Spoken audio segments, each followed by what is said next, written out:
Well, friends, thanks so much for joining us. As always, we do appreciate it. We have a very exciting call for you today. We've got Gerald Celente from the Trends Research Institute and, of course, the Trends Research Journal on the line, as well as our contributor, Mark S. Mann. Gerald, thanks for joining us. How are you? Hey, thanks for having me, guys. I'm fine. Awesome. Mark, how you doing, man? Good to see you guys. Well, it's really great to talk to you guys. And Mr. Celente, what I thought we should do today is focus on the threat, because that is what the mainstream Mockingbird propaganda media wants us to do, is focus on the ISIS threat. I'm looking at The Intercept, and I just want to read a passage for you guys. Of course, on the cover of the Daily News, ISIS will be here soon, Saudi king says, warns of imminent threat, leaders urged to act now or else.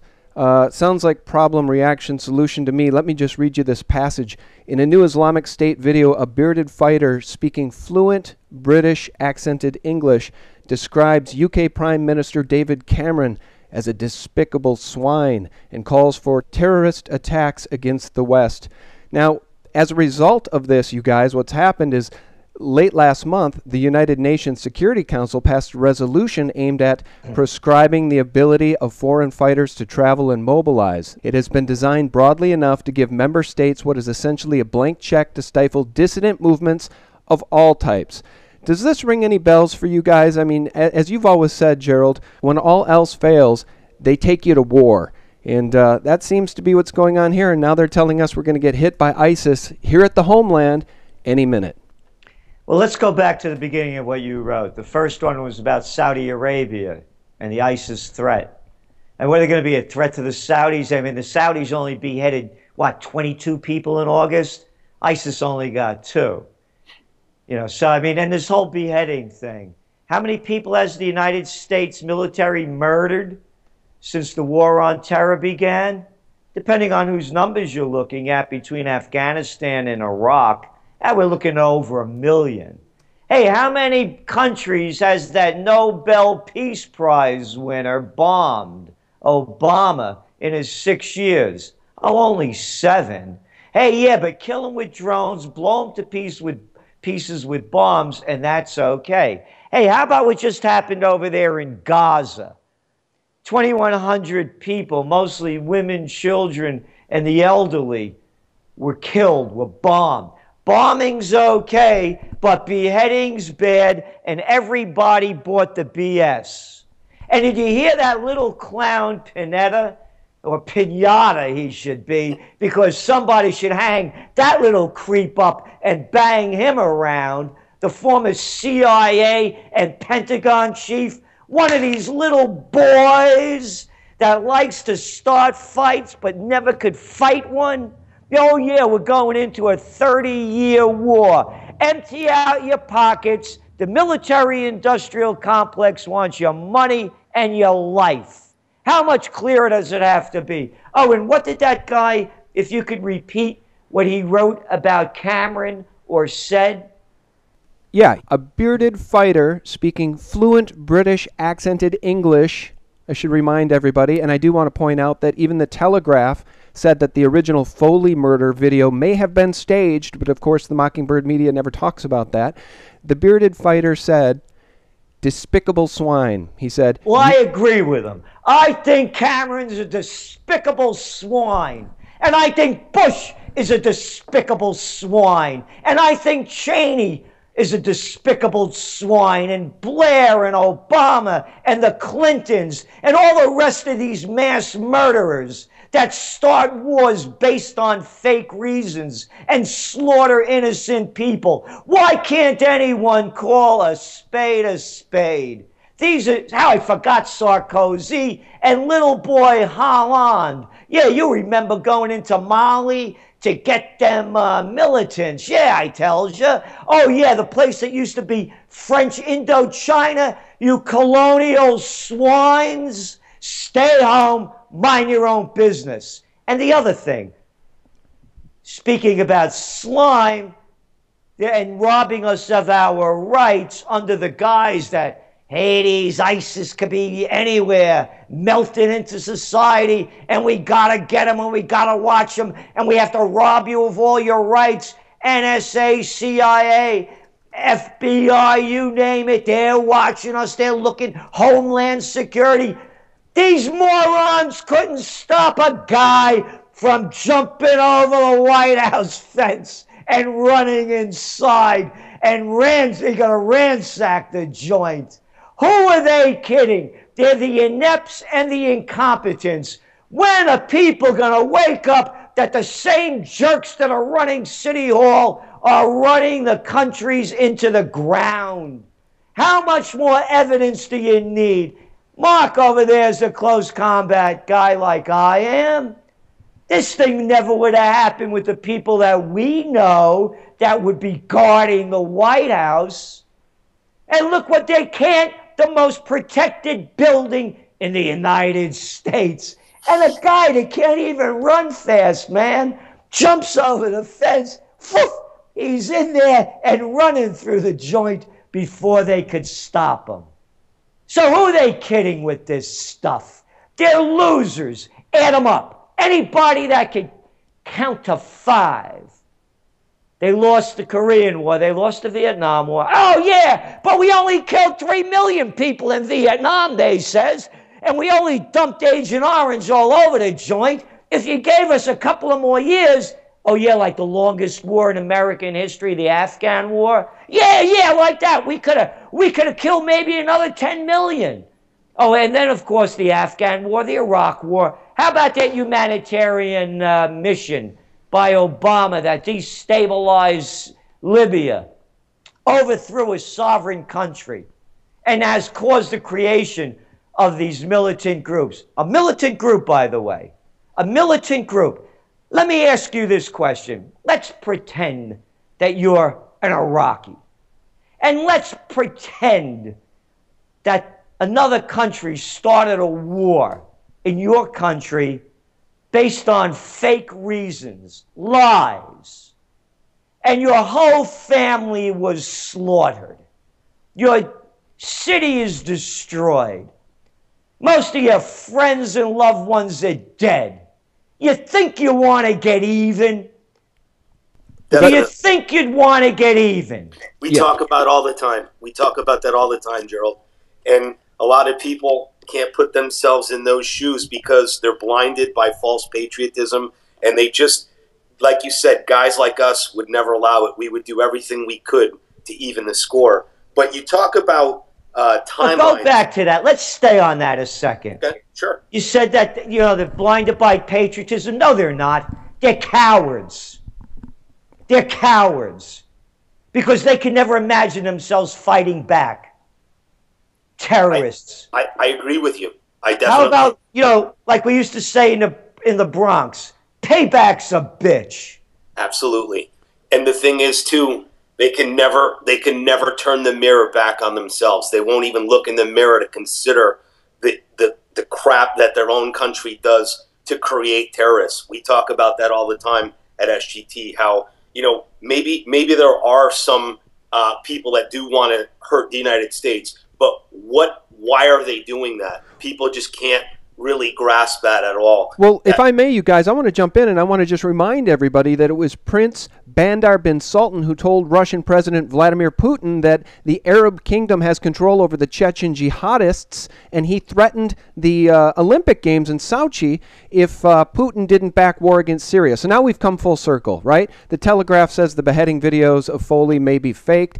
The mainstream media ignores it. Nevertheless, we hear the rallying cry for more war, more war, more war. And enough is enough, Gerald. Enough is enough. But unfortunately, the American people forget. The American people don't realize that that's what happened with Prince Bandar, as the intelligence trifecta of the Mossad, U.S., and Saudi intelligence works against the world to take us into another war. And then you have the propaganda by the media on a daily basis, demonizing the Russians and everything else. It's disgusting. Oh, by the way, we're talking about the Russians. I'm going to Russia to attend a peace conference. I was just asked to go there. I'm one of the few guys speaking out for peace. And as you may know, we're going to be holding an Occupy Peace conference here on May 2nd.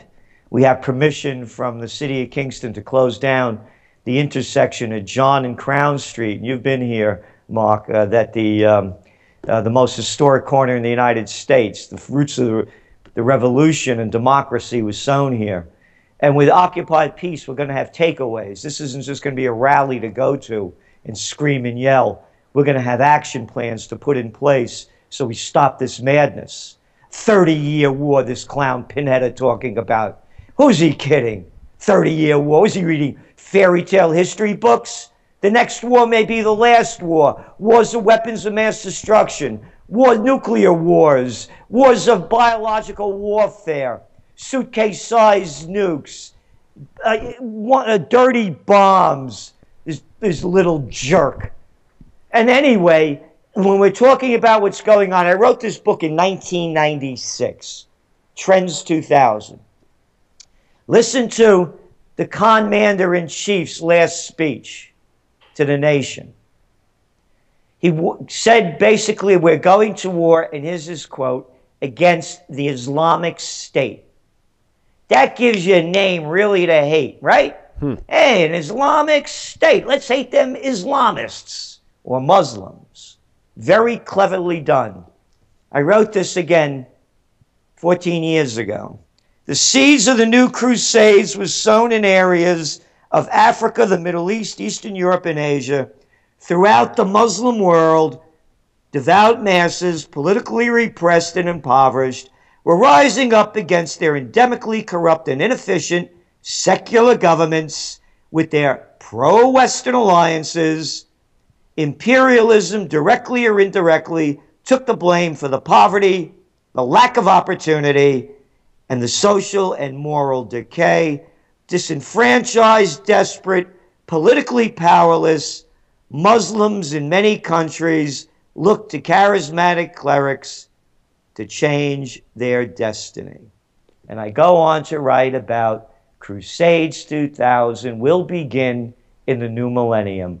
Obama officially launched it on September 10th when he used the eve before 9/11 to put more fear and hysteria into the minds and bodies of the American people. Well, that's powerful. And, you mentioned 9/11, and as I'm sitting here listening to you read that, Gerald, of course, I'm thinking of the classified 28 pages of the 9/11 report, which apparently finger the Saudi intelligence involvement in the event of 9/11 to some degree, but we don't know because they won't release the 28 pages. But again, we talk about this access, this trifecta of power, the Mossad, U.S. intelligence, British intelligence, Saudi intelligence, working together. I mean, who created the Saudis, right? Who controls the Saudis? And yet it's the Saudis that continue to beat the drums of ISIS is coming to your homeland, so you better, give up your rights to fight ISIS. Mark, I know you wanted to ask Gerald a question about how the world power here, led by the U.S., is surrounding Russia. Yeah, it seems that NATO is really disintegrating, in my opinion, most likely because of the way the U.S. just alienates all our allies. But specifically Germany, don't you see them kind of positioning themselves away from the United States and NATO, Gerald? What do you see happening with Germany right now? Well, Germany just announced they're sending troops. They're sending troops, I believe, to train in Ukraine troops. And I don't know if it's true. It was one of the quick reports I read. But in looking at it, they all want to break away from the United States, but they're all tied to us. And the United States is still pulling the strings. And when you look at the sanctions, at a time when the global economy is slowing down, again, only inept and incompetence would do such a thing. This is going to hurt trade, which is already soft in the European Union, and it's going to hurt Russia. It's going to hurt everybody. Sanctions, by the way, are an act of war. And all anyone has to do to see the truth is to go to that videotape of Victoria Nuland, our Assistant Secretary of State, December 13th, 2013, put it on YouTube, and listen to her at the Washington Press Club, sponsored by Chevron and Exxon. Since Ukraine's independence in 1991, the United States has supported Ukrainians as they build democratic skills and institutions, as they promote civic participation and good governance, all of which are preconditions for Ukraine to achieve its European aspirations. We've invested over $5 billion to assist Ukraine in these and other goals. Telling the crowd that the future with Ukraine is Europe, that Ukrainians are Europeans, which is news to, I'm sure, to a lot of them, and that the path that they should follow is the one set forth by the IMF. Could not be clearer. Gerald, what do you see as a timeline for hostilities in terms of the start of World War III, and give some possible trigger points there? Syria, it's already started. Last week, Turkey announced that they are going basically to war against Syria, but they don't use that kind of language. You know, we have to go inside a little bit to protect our borders. And we got to put a no-fly zone over the joint so that we could make sure that them good peoples aren't being killed by those bad Syrians. Kind of sounds like Libya, doesn't it? It's Gallipoli 2.0. Hardly made the news. Could you imagine, let's just turn this around.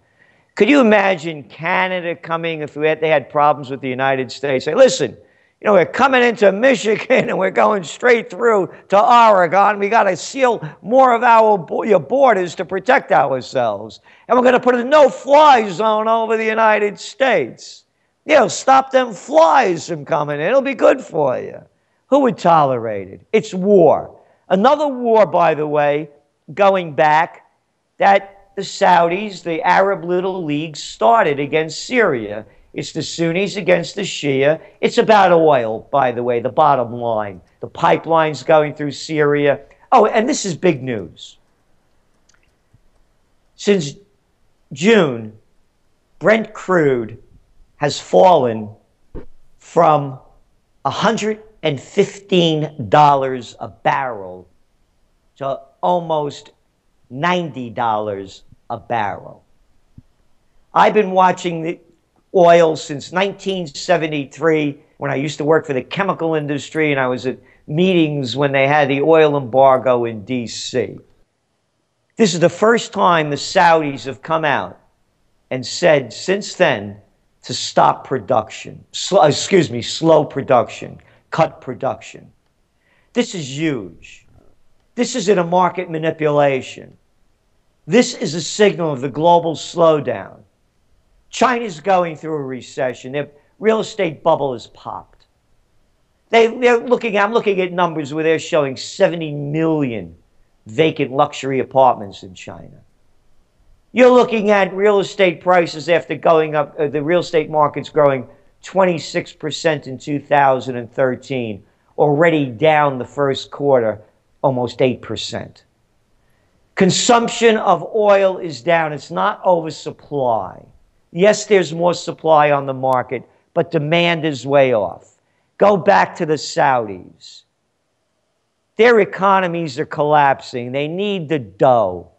They all do. And the only way they get the dough is through high oil prices. And they're going south.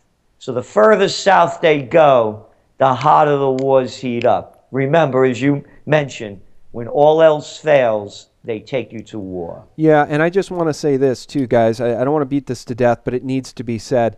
Again, the beheading videos. The Telegraph comes out and says, these may be fake. The Mockingbird media will not address that. And now we're dropping bombs on Syria, which previously the American people were not for. A year ago, we said hell no to more war with Syria, and Obama stopped talking about it. And now by proxy, through these beheading videos, they've got us dropping bombs on Syria. And what are they dropping bombs on?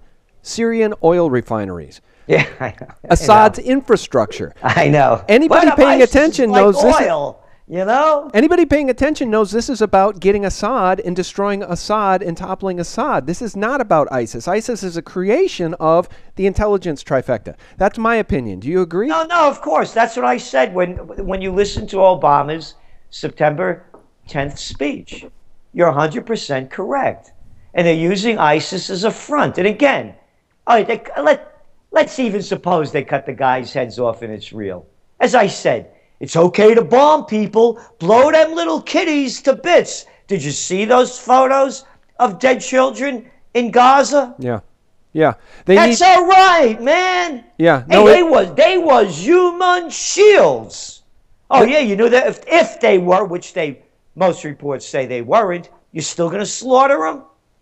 So, but anyway, bomb the hell out of people all over Iraq and Afghanistan. So what? The drones blew up a wedding party. We didn't behead them. We're sophisticated. I got an idea. Maybe if ISIS would get some guillotines, it would be a lot cleaner and nicer, and no one would get upset. Well, listen, propaganda is a good business to get into. Mm-hmm. You could do it cheaply, and you get great results. But you know why I'm upset? And I'm upset because the American people aren't upset about this. They buy the propaganda, Gerald, and then they tell us, the Pentagon tells us, well, we need to kill the children to save the children. I mean, it's also transparent if you're paying attention at all. This isn't about the children. This isn't about spreading democracy. This isn't about stopping terror in the homeland. This is about the Zbigniew Brzezinski, Henry Kissinger grand chessboard, which we know about. We've known about it since 9/11, when that event woke us all up. And that's what this is about. Feel free to jump in on that, but I just want to point out we have 6 minutes left. Well, what it's about is... Go ahead. What it's about is what Eisenhower said when he left office in 1960. The Supreme Commander of the Allied Forces, a 5-star general, 2-term president, a man, a real commander-in-chief, not a little chump that plays basketball and golf, or like George Bushy riding his pickup truck, or Big Mouth Clinton. This is a real man that fought and knew how ugly war is. And he warned the American people as he's leaving office that the military-industrial complex is robbing the nation of the genius of the scientists, the sweat of the laborers, and the future of the children. How much more proof do we need? Look at these 2 wars that war criminals, Bush and Cheney and Rumsfeld, and a bunch of the others. Oh, I had a guy stop by with NPR. This guy starts, you should have been here, Mark. You would have liked this one. He said, you know, Hillary Clinton really had to vote for the Iraq war. She didn't want to. She had to. Because if a woman didn't vote for the war, it's a big white guy. He said, you know, she would have been looked upon as weak, and it would have lost a lot of political credibility for her. And I'm sitting down and reading my newspaper out in front. I said, oh, you can read her mind? He said, what do you mean? I said, you know what she was thinking? How about by their deeds you shall know them? That's right. He said, you doubting what I'm saying, what I think? I said, I don't care what you think. I didn't use that word. And I stood up and I said, you're a little coward. You're just like the rest of the people that shoot their mouths off and make excuses for war. You're nothing more than a coward, and you voted for murder when you vote for war. You're a close combat guy, Mark. You know we don't want to fight. The only way we fight is when our lives are threatened. And even then, you know that this thing could go anywhere. I don't care how good you are, how great you think you are. Anything could happen. You try to avoid a fight at all costs. But these little boys, these little Bushes, these little Blairs, these little Clintons, these little Obamas, none of these are men or women. They're cowards that have other people to go do their fighting, and they have put us on the path to continue World War III. And my forecast is it will follow the prophecy of Albert Einstein, who said, I do not know how World War III will be fought, but World War IV will be fought with sticks and stones. I want to fight for peace. I don't want to die for war. They're liars, they're losers, and they're lunatics. And the thing that I love now that their people are pushing, all these military think tank people talking about limited nuclear war, limited nuclear exchanges. Like Like, yeah, we're going to launch a few and they're going to launch a few, and we're just going to sit back and leave it at that. Anybody that wants to know how crazy these people are, just thinking of something as stupid and asinine as a limited nuclear exchange should tell you everything you need to know. It's like saying almost pregnant, you know, like we're just going to sit back and lob a few at each other and leave it at that. That should tell the level of lunacy that these people are capable of. Well, it's insanity. It's absolute insanity. And as Gerald said, World War IV will be fought with sticks and stones. And God bless it. That's why we need to stand up, and we need to topple these people. We need to get them out of power, through the ballot box, or I don't know how else, Gerald, but we need to take this world back, not just our country. We need to take the world back from this entity which is consuming humanity's grace and consuming humanity's benevolence and consuming humanity, period. They're eating us alive, and we need to take it back. I know we have to let you go, Gerald. We're up against the clock. You have another interview. I want to thank you so much for your time, and please tell people how they can subscribe and get your great information from the Trends Journal. TrendsJournal.com, TrendsJournal.com. We have a conference coming up. Again, one of our History Before It Happens conferences on October 17th. We'll have other ones coming up as well. And we also do Trends in the News each night, broadcasts of the real news that's going on, not the prostitute news that they're pushing out. And we also have a Trends Monthly now, besides the quarterly. So if you want to see history before it happens and prepare for what's coming ahead, I suggest you consider subscribing to the Trends Journal. And for those of you that are having tough financial times, as so many are, we have a discount request page. We try to make the Trends Journal available to everyone that wants to plan ahead. Thanks a lot, guys. Great being on. All right, Gerald, thank you so much. And Mark, thanks for joining us. Thank you, guys. All right, thank you, gentlemen. And thank you all for listening. Please do check us out at SGT Report and thelibertymill.com, and do check out the Trends Research Institute. Gerald Celente has been our guest. Thanks, Gerald. Thank you. Bye, guys. All right, thanks, gentlemen. Bye-bye, guys.